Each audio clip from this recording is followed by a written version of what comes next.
আসসালামু আলাইকুম। আশা করি যে যেখানে আছেন সবাই ভালো আছেন। তো দীর্ঘ প্রায় 1 বছর পর আমি আবারও আপনাদের মুখোমুখি হয়েছি ইনকাম ট্যাক্স নিয়ে। আজকে আমরা ই রিটার্নের 7টা মডিউল নিয়ে মূলত আলোচনা করব। ঠিক আছে, সেই 7টা মডিউল হচ্ছে assessment, income, rebate, expenditure, assets and liabilities, tax and payment এবং রিটার্ন ভিউ। ঠিক আছে, তো প্রথমেই আসি অ্যাসেসমেন্টটা কী জিনিস।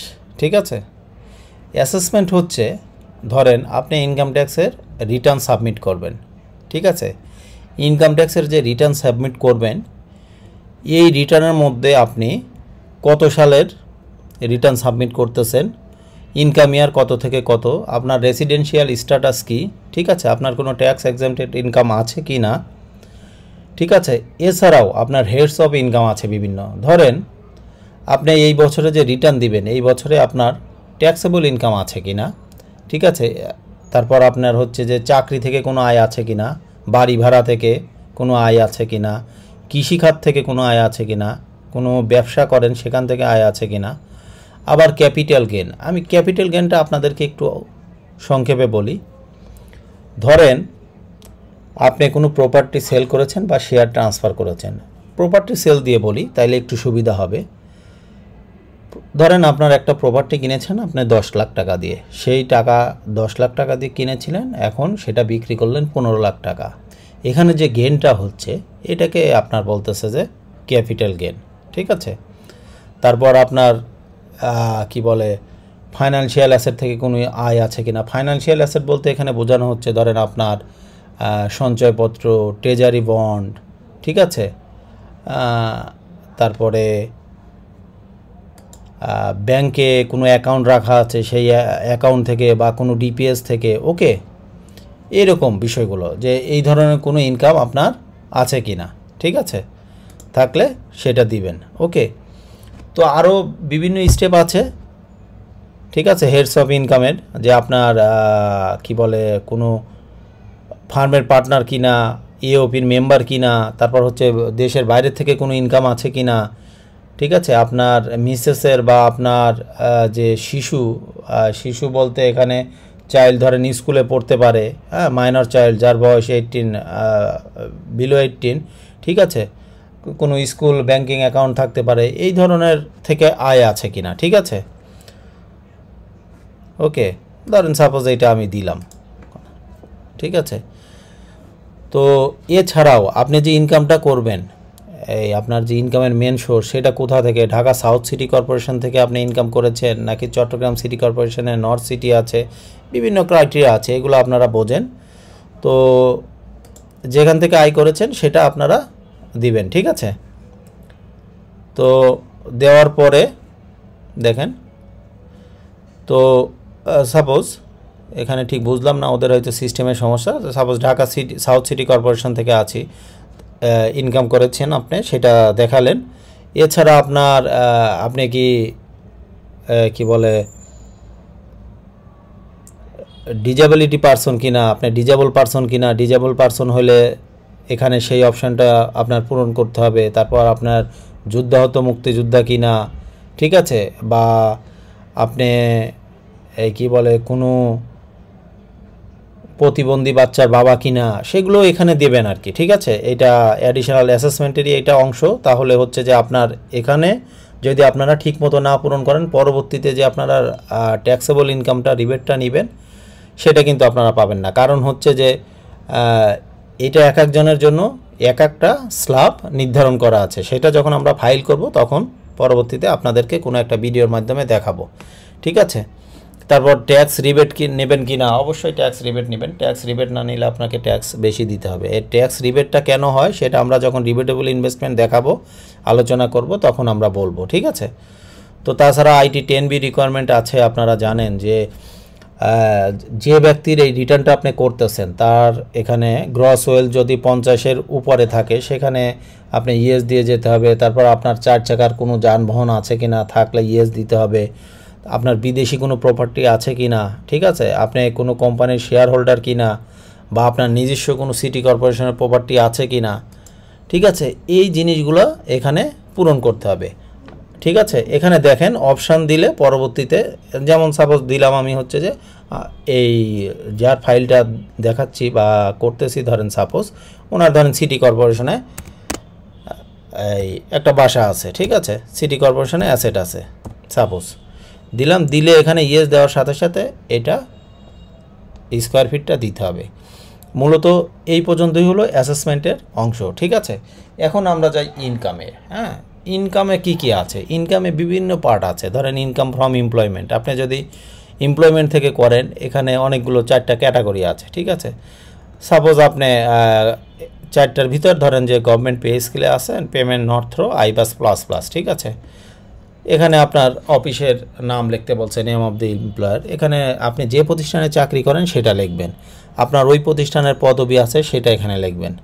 ঠিক আছে, লেখার পরে দেখেন বেসিক আছে, হাউস রেন্ট আছে, মেডিকেল আছে, বাংলা নববর্ষ ভাতা আছে, ফেস্টিভ্যাল অ্যালাউন্স আছে। ঠিক আছে, তো আপনি ধরেন যে এমন অ্যালাউন্স আছে সেটা এখানে নাই, এই যেগুলো দেওয়া আছে এখানে দেওয়া আছে 5টা অ্যালাউন্সের ভিতর নাই, তখন আপনি অ্যাড মোডে যাবেন। এখানে দেখবেন যে হয়তো আপনার যেটা খুঁজতেছেন সেটা আছে, বা এখানে ছোট করে যদি লেখেন, ঠিক আছে, এখান থেকে চলে আসবে। যেমন ডিয়ারনেস অ্যালাউন্স বা স্পেশাল বেনিফিট এখান থেকে চলে আসবে। ঠিক আছে, আর এমন কোনো অপশান আছে ধরেন এখানে নাই, ঠিক আছে, এখানে নাই আপনি যেটা খুঁজতেছেন। ঠিক আছে, তো তখন কি করবেন? তখন আপনি নিচে যান, নিচে যা দেখবেন যে আদার ইফ অ্যানি, মানে এখানে দিয়ে আপনি এখানে ডিসক্রিপশান লিখে দেবেন আর অ্যামাউন্টটা লিখে দেবেন। ঠিক আছে, এটা কিন্তু আমরা এখন ইনকাম হেড নিয়ে কথা বলছি। ঠিক আছে, ইনকাম হেড নিয়ে কথা বলছি। তো এমপ্লয়মেন্ট সামারি গেল। ধরেন যে আপনার ফাইন্যান্সিয়াল অ্যাসেট থেকে যদি থাকে, ফাইন্যান্সিয়াল অ্যাসেটের অনেকগুলো ধরন আছে, সেটা সঞ্চয়পত্র হতে পারে, তারপর আপনার ব্যাংকের ইন্টারেস্ট হতে পারে, ট্রেজারি বন্ড বা গভর্নমেন্ট সিকিউরিটি অর্থাৎ সঞ্চয়পত্র থেকে হতে পারে, বা গভর্নমেন্ট অন্য কোনো সিকিউরিটি থেকে হতে পারে, ডিভিডেন্ড থেকে হতে পারে। ঠিক আছে, আরও বেশ কিছু অপশান আছে, যদি থাকে সেগুলো এখানে একটা একটা করে দিয়ে আপনারা পূরণ করবেন। একটা হওয়ার পরে অ্যাড অ্যানাদার টাইপ দিবেন। ঠিক আছে, যেমন সঞ্চয়পত্র দিলাম। সঞ্চয়পত্র আপনারা জানেন যে সঞ্চয়পত্রের রেজিস্ট্রেশন নাম্বার থাকে, ইস্যু ডেট থাকে, এবং প্রত্যেকটা সঞ্চয়পত্রের ভ্যালু থাকে। এখানে ইন্টারেস্টটা দিবেন। ইন্টারেস্ট হচ্ছে কোনটা? এটা হচ্ছে যে আপনি টোটাল ইন্টারেস্টটা কত পেয়েছেন, এটা টিডিএস, মানে টিডিএস কাটার ঠিক আগের অংশটা। ওকে, আবার ওই সঞ্চয়পত্র থেকে আপনার টিডিএস কতটুকু কেটেছে এখানে দিবেন। ঠিক আছে, ঠিক একইভাবে এইটা হলে আপনারা অ্যানাটার টাইপ করে আবার কি ধরেন যে ব্যাংকের ইস্যু দেবেন, এই ইন্টারেস্ট প্রফিট ফ্রম ব্যাংক, এখানে ব্যাংকের দিবেন। সাপোজ ব্যাংকের নাম লিখবেন। হ্যাঁ, অ্যাকাউন্ট টাইপ কি, এখানে দেখেন 3টা অপশান আছে, যে ধরনের অ্যাকাউন্ট দিবেন, ব্রাঞ্চ নেম লিখবেন, অ্যাকাউন্ট নাম্বার লিখবেন, এখানে গ্রস ইন্টারেস্ট রেট। এটা ওই একইভাবে জাস্ট টিডিএস কাটার আগে যে আপনি টোটাল ইন্টারেস্টটা পেয়েছেন সেটা এখানে দিবেন। আপনার হিসাব থেকে কোনো ফি যদি কেটে থাকে, এক্সাইজ ডিউটি বা মেইনটেন্যান্স চার্জ বা SMS চার্জ, সেগুলো অ্যাড করে এখানে দিবেন। ঠিক আছে, তারপর টিডিএসটা দিবেন এখানে, যে যতটুকু আপনার কি বলে ট্যাক্স কেটেছে। আর এখানে ইয়ার এন্ড অর্থাৎ 30/6/25 আপনার যে ইয়ার এন্ডে ব্যালেন্সটা ছিল সেটা এখানে দিবেন, বাকিটা অটোমেটিক ক্যালকুলেশন হয়ে আসবে। যারা ইনকাম ফ্রম রেন্ট আছে তারা এখান থেকে রেন্ট দিবেন। ধরেন সাপোজ হাউস প্রপার্টি থেকে যদি আসে দিবেন। Address of the properties address লিখবেন এখানে। ঠিক আছে, এটা সিটি কর্পোরেশনের মধ্যে কিনা দিবেন। Area occupied for personal use, ধরেন আপনার সাপোজ 1100 স্কোয়ার ফিট আছে বা বেশি আছে, বা আপনার একটা অ্যাসেট আছে, সেই অ্যাসেটের আপনি কতটুকু নিজে ইউজ করেন সেই অংশটা এখানে দিবেন। ঠিক আছে, আর এটা হচ্ছে আপনি ভাড়া কতটুকু দিয়েছেন সেটা দিবেন, যেমন এরিয়া রেন্টেড আউট। ঠিক আছে, এখানে আপনি ভাড়া কতটুকু দিয়েছেন লিখবেন, কত মাস ভাড়া দিয়েছেন, বছরে কতটুকু পেয়েছেন, রেন্ট রিসিভ করেছেন কত। ঠিক আছে, any charge paid by tenant, মানে যিনি ভাড়া নিয়েছে উনি আপনার কোনো চার্জ পেইড করে কিনা, সার্ভিস চার্জ বা অন্যান্য চার্জ।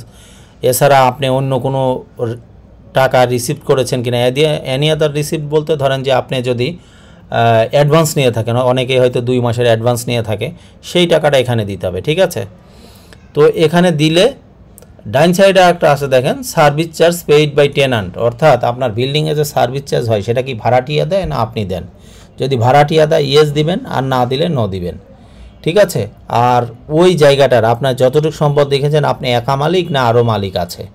ঠিক আছে, এই বিষয়টা এখানে কনফার্ম করবেন। তারপর আপনি যে অ্যাসেটটা সম্পর্কে এখানে লিখলেন সেটা কোনো ইন্স্যুরেন্স প্রিমিয়াম আছে কিনা, ব্যাংকে লোন বা মর্গেজ আছে কিনা, ঠিক আছে, লোন মর্গেজ থাকলে এখানে ইন্টারেস্টের পরিমাণ ওই সময় কত কাটছে দিবেন। তারপর আপনারা এইটা জানেন যে কোনো একটা অ্যাসেট থাকলে সেটার যদি বাড়ি হয় সেটার ল্যান্ড ট্যাক্স দিতে হয়, হ্যাঁ ঠিক আছে, এখানে দেখেন লোকাল ট্যাক্স আর ল্যান্ড রেভিনিউ, আবার মিউনিসিপ্যাল মানে হোল্ডিং ট্যাক্সও দিতে হয়, সেই অংশটা যতটুকু দিয়েছেন এখানে লিখবেন। তারপর আপনার বাড়িটা রিপেয়ার করতে ওই বছরে নর্মালি এটা দেখা যায় যে এখানে একটা অংশ তারা ধরে নেয়, ঠিক আছে, আপনার যা ভাড়া এটা অটোমেটিক তারা ক্যালকুলেশন করে নেয়, ঠিক আছে। তারপর pre rental interest paid on loan mortgage এই ধরনের কিছু ইস্যু থাকলে দিবেন। আদার্স সিপিএনি যদি কোনো টাকা থেকে থাকে, এক্সাইজ ডিউটি বা অনেক সময় কোনো টাকা কাটলে এখানে দিবেন। দেওয়ার পরে আপনারা দেখবেন যে নিচে অটোমেটিক চলে আসবে, ঠিক আছে, অটোমেটিক চলে আসবে। তারপরে অপশানে যাবেন। আবার আসি ক্যাপিটাল গেইন সম্পর্কে আপনাদের বলেছি আগেই, এটাই না যাই, ঠিক আছে।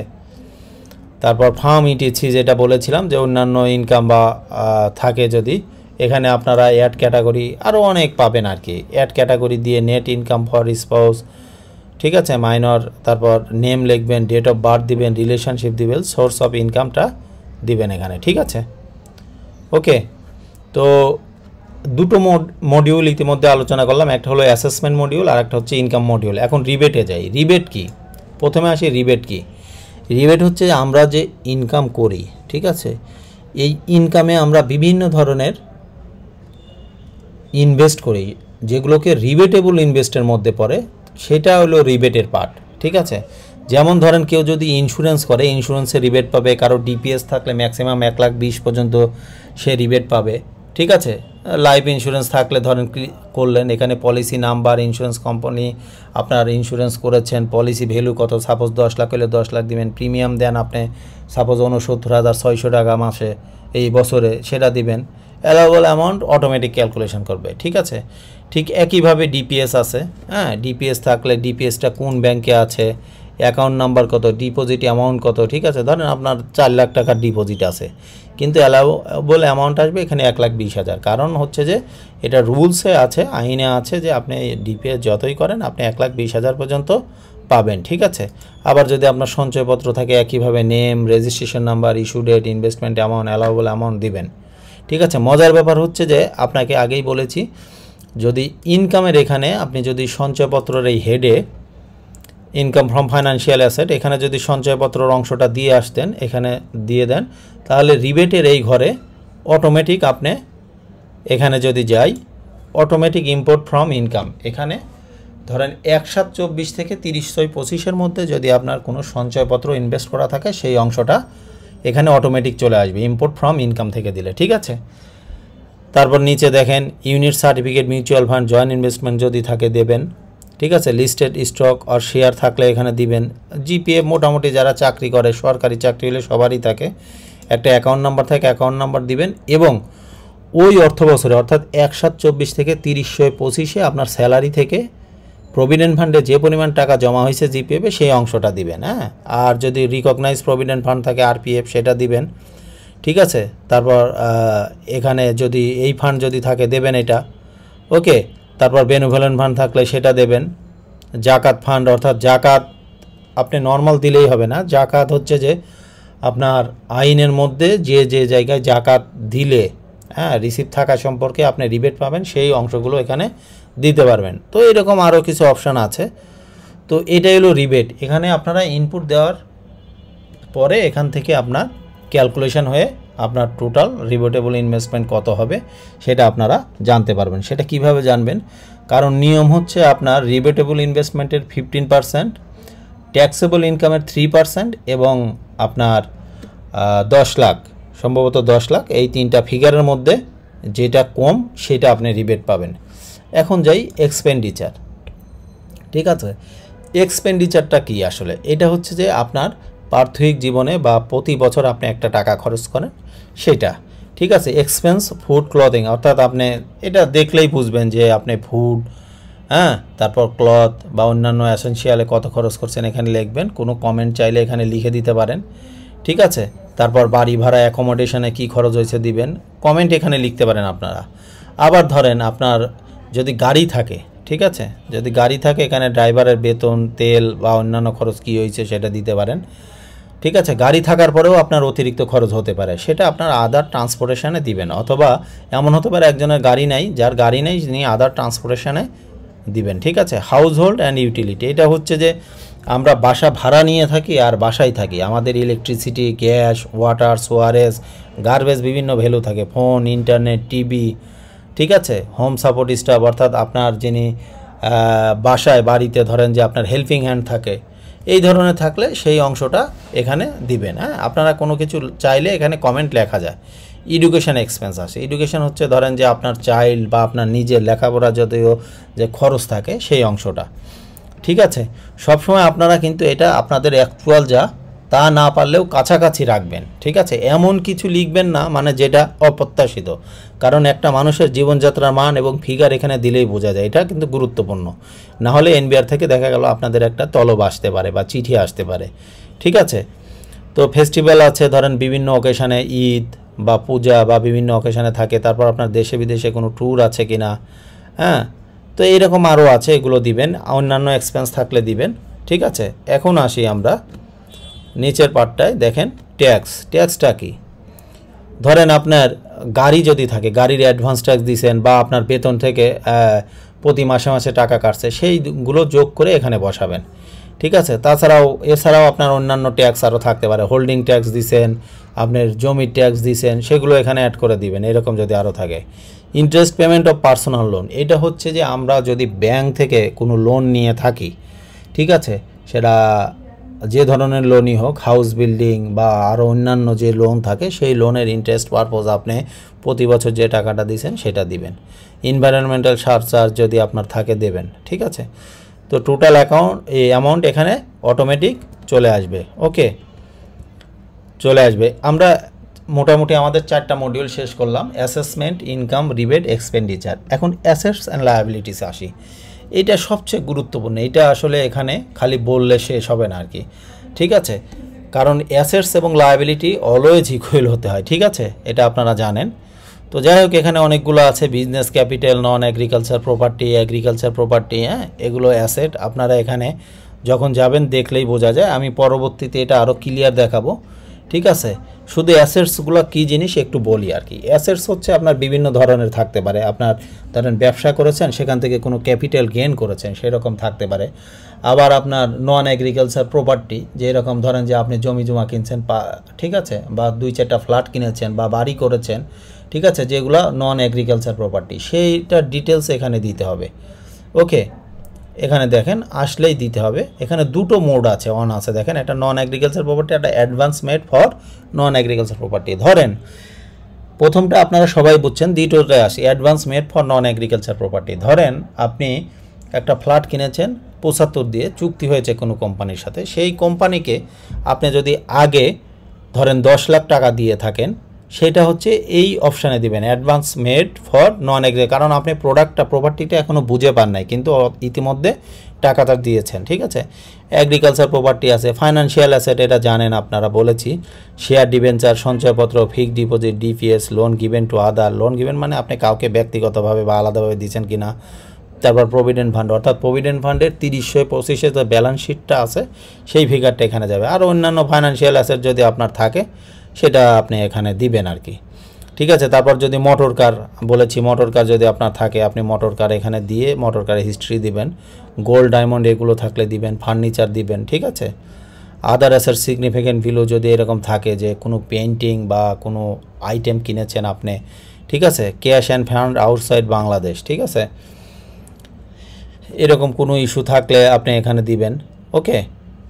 নোট, কারেন্সি, ব্যাংক, এটা সবারই থাকে, হ্যাঁ, সরি আউটসাইড বাংলাদেশ বলেছি, ভুল বলেছি, আউটসাইড বিজনেস, ঠিক আছে। ধরেন ব্যাংকে অ্যাকাউন্ট তো সবারই থাকে, যারা আপনার ক্যাশ ইন হ্যান্ডে যা থাকবে, এটা নর্মালি আমরা মিলানোর জন্য হয়তো অনেক সময় করি, সবগুলো বসাই, পরে কম বেশি হলে ক্যাশ ইন হ্যান্ডে দিয়ে দিই, ঠিক আছে। বা আদার ডিপোজিট ব্যালেন্স আছে কি না কোথাও, সেটা থাকলে এখানে দিবেন, ওকে। তারপর আরেকটা আছে, ধরেন যদি কারো দেশের বাইরে যদি অ্যাসেট থাকে, তারা এটা পূরণ করবেন, অ্যাসেট আউটসাইড বাংলাদেশ। আমাদের নর্মালি যাদের ফাইল করি এরকম খুব কমই আছে, ঠিক আছে। এখন যাই লায়াবিলিটিসে। লায়াবিলিটিস কি, ধরেন ব্যাংক থেকে আপনি লোন নিছেন, যেহেতু যত ধরনের লোন নিছেন এখানে দিবেন, ঠিক আছে। তারপর আনসিকিউর্ড লোন যদি কোনো থাকে, ধরেন যে আপনি মিসেসের কাছে বা আপনার বাবা মার কাছে বা ভাই বোনের কাছে নিতে পারেন, সেগুলো দিবেন এখানে, ওকে। আর এটা হলো ওডি। ওডি বলতে কি বুঝি, ধরেন যে আমাদের একটা ডিপোজিট স্কিম আছে, ধরেন আপনার একটা যে কোনো জায়গায় একটা ডিপিএস আছে, ঠিক আছে। সেই ডিপিএসের এগেনস্টে যদি আপনি লোন নিয়ে থাকেন বা এফডিআর আছে, এফডিআর এগেনস্টে লোন নিয়ে থাকেন, তার অংশগুলো এখানে দিবেন, ওকে। আচ্ছা, এখানে মজার ব্যাপার আছে, দেখেন এখানে একটা আছে আদার আউটফ্লো, ঠিক আছে। অনেক সময় এরকম থাকে যে কি বলে, আপনি একটা আপনার গাড়ি ছিল, গাড়িটা আপনি বিজনেস কি বলে পার্সোনাল কার, হ্যাঁ, আপনার ছিল দাম 10 লাখ টাকা, আপনি কম খরচে বিক্রি করেছেন, তখন এই জিনিসটা এখানে ব্যবহার করবেন, ঠিক আছে। হয়তো গাড়িটা 10 লাখে কিনেছিলেন, 2 লাখে বিক্রি করেছেন, তখন এখানে এটা পূরণ করবেন, ওকে। তারপরে আসি গিফট, ডোনেশন অ্যান্ড কন্ট্রিবিউশন। আপনি আসে না যে কালকে একটা বিয়ের দাওয়াত আছে, বা 1/7/24 থেকে 30/6/25 কোনো বিয়ের দাওয়াত খেয়েছেন, ঠিক আছে। সেখানে হচ্ছে যে গিফট, ডোনেশন অ্যান্ড কন্ট্রিবিউশন এই অপশানটা পূরণ করবেন, ওকে। আচ্ছা, এটা অটোমেটিক চলে আসবে। কিছু কিছু জিনিস আদার রিসিপ্ট, অর্থাৎ আপনি ধরেন যে এই কি বলে কোনো মানি বা কোনো টাকা পয়সা গিফট, ঠিক আছে, অন্য কোনো জায়গার থেকে গ্রহণ করেছেন কিনা, হ্যাঁ, এখানে দেখেন এখানে লেখাই আছে আর কি, if you receive money as a gift from your spouse, ঠিক আছে। তো এরকম করেছেন কিনা এই ধরনের বিষয় যদি থাকে সেটা দিবেন, ওকে। খুবই সহজ, চমৎকার একটা মডিউল দাঁড় করেছে, হ্যাঁ, দাঁড় করিয়েছে এনবিআর। এটা যদি আপনারা প্রপার ইউটিলাইজ করতে পারেন তো মাশাআল্লাহ, আসলে লাগবে না, তারপরেও কিছু কিছু হেল্প তো লাগবেই, সেটা আলাদা কথা। এটা net wealth of previous income ইয়ার, এটা আপনারা সবাই জানেন। আপনার অর্থাৎ গত বছরে যে আপনার নেট ওয়েলথটা ছিল সেটা এখানে বসাবেন, ঠিক আছে, গত বছরের ফাইলে। তো আমরা অ্যাসেটস অ্যান্ড লায়াবিলিটিও শেষ করে ফেলেছি, এখন আসি ট্যাক্স অ্যান্ড পেমেন্টে। ধরেন এখানে আপনার কাজ খুব কমই আছে, আপনি সব কিছু করার পরে এখানে অটোমেটিক এই জিনিসগুলো চলে আসবে। ইনকাম ফ্রম এমপ্লয়মেন্ট, অর্থাৎ আপনার চাকরি থেকে কত আয় হয়েছে, আপনার ফাইন্যান্সিয়াল অ্যাসেট থেকে কত আয় হয়েছে, ঠিক আছে। দেখেন ওখানে ক্লিক করলাম, ইনকাম ফ্রম ফাইন্যান্সিয়াল অ্যাসেটে চলে গেল, খুবই চমৎকার করেছে, ঠিক আছে। তারপর রেন্ট থেকে কত আয় হয়েছে, ওকে। রেন্ট থেকে দেখেন যখন ক্লিক করতেছে এটা দেখাচ্ছে, খুবই সুন্দর করেছে, রেন্টে চলে যাচ্ছে, হ্যাঁ। এটা কিন্তু গত বছর ছিল না, ঠিক আছে। ঠিক একইভাবে সবগুলো অপশানে ক্লিক করলে এই অপশানগুলোই চলে যাবে, আছে সেটা দেখাবে। তারপর টোটাল ইনকাম অটোমেটিক চলে আসবে, এগুলো হলো আপনি আগেরগুলো পূরণ করলেই আসবে, ঠিক আছে।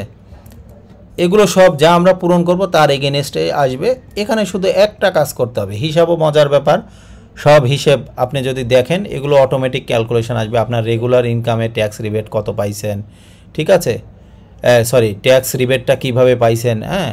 তারপর ট্যাক্স, রেগুলার ইনকামের উপর ট্যাক্স কত, ঠিক আছে, আপনার সেকশন 163 আন্ডারে কত, এগুলো সব আছে, এগুলো আপনারা বুঝবেন, অটোমেটিক চলে আসবে, ঠিক আছে। ইনভেস্টমেন্টে এখানে কত, অটোমেটিক চলে আসবে, খুবই মজার। আপনাদের যে কাজটা করতে হবে, এই মডিউলটা লাইভে নেই, হ্যাঁ, সম্ভবত এই যে আপডেট ট্যাক্স পেমেন্ট স্ট্যাটাস, এইটা হয়তো ক্লিক করলে বের হয়ে যাবে, হ্যাঁ। আজ কয়েকদিন ধরে দেখতেছি, হয়তো 2-1 বেলার ভিতরে এটা ঠিক হয়ে যাবে। এইটা হচ্ছে ধরেন আমরা যে বিভিন্ন জায়গায় যে অ্যাডভান্স ট্যাক্সগুলো দিই বা আমাদের বেতন থেকে যে টিডিএসটা কাটে, ঠিক আছে, বা আমরা কারের যে অ্যাডভান্স ট্যাক্স দিই সেগুলো তো আমাকে ক্লেম করতে হবে, বা আমরা সঞ্চয়পত্র যে ট্যাক্সটা দিয়েছি সেগুলো যদি আমরা ক্লেম না করি তাহলে আমরা এটা এই ট্যাক্সের রিবেটটা নিতে পারবো না। সেই জন্য হচ্ছে আপডেট ট্যাক্স পেমেন্ট স্ট্যাটাসে গেলে আপনার একটা মডিউল দিবে বাম সাইডে, এটা আমি পরবর্তীতে ভিডিওতে ইনশাল্লাহ দেখাবো স্পষ্ট করে, কারণ এই মডিউলটা এখনও আপডেট হয়নি, ঠিক আছে। সেখানে দেওয়ার পরে আপনার অটোমেটিক এখানে চলে আসবে আপনার সোর্স ট্যাক্স কত দিয়েছেন, অ্যাডভান্স ইনকাম ট্যাক্স কত দিয়েছেন, ঠিক আছে, রেগুলার ট্যাক্স বিফোর ফাইলিং কত দিয়েছেন। তারপর আগের যদি আপনার এরকম থাকে যে গত বছরে আপনি ট্যাক্সের পরিমাণ বেশি দিয়েছিলেন, ঠিক আছে, সেইটা আপনি গত বছরে এই জায়গাটায় অটোমেটিক চলে আসবে। এটা ভিতরে ধরেন আপডেট ট্যাক্স পেমেন্ট স্ট্যাটাসে গেলে এটা আপনি দিতে পারতেন, ঠিক আছে। তারপর এই রিটার্নের সাথে আপনি কতটুকু পেমেন্ট দিবেন সেটা, ঠিক আছে, এটা চলে আসবে অটোমেটিক্যালি। তারপর এখানে ক্যালকুলেশন, ফাইনাল ক্যালকুলেশন এটা চলে আসবে। প্রসিড টু অনলাইন রিটার্নে যদি যান তাহলে সে আপনার রিটার্নে নিয়ে যাবে ফুল, যেটা হচ্ছে যে আপনার যে মডিউলটা আছে রিটার্ন ভিউ, ওকে, এখানে আমার ডাটা নাই, তাই নাই, এখানে রিটার্ন ভিউটা যাচ্ছে না। ঠিক আছে, ডাটা থাকতে চলে আসলো। রিটার্ন ভিউ হচ্ছে যে আপনি যাবৎ যতগুলো কাজ করেছেন, ঠিক আছে, যতগুলো কাজ করেছেন প্রত্যেকটা কাজে কোথায় কি হয়েছে তার একটা জাস্ট আপনার রিভিউটা আপনি দেখতে পারতেন। ঠিক আছে, তো আশা করি আপনাদের সংক্ষেপে বলতে বলতেও প্রায় 25 মিনিট হয়ে গেছে। যাই হোক, তো আমরা একটা একটা করে মডিউল এরপরে হয়তো লাইভে যাব এবং অপারেশনাল দেখাবো, আমরা ইনপুট দিয়ে দেখাবো। ঠিক আছে, আশা করি এই ভিডিওটা দেখলে যারা নিজেরা দিতে চান, ঠিক আছে, তারা একটা ভালো কনসেপ্ট পাবেন এবং পরবর্তীতে আপনারা যদি আরও কিছু লাগে আপনারা কমেন্ট করে অবশ্যই জানাবেন। ঠিক আছে, তারপরেও যদি ধরেন কোনো কিছু মনে করেন বাকি থাকে সেগুলো আমরাই পরবর্তীতে আস্তে আস্তে করে দিব। তো সবাই ভালো থাকবেন, ঠিক আছে, আর আমাদের সাথেই থাকবেন। আসসালামু আলাইকুম।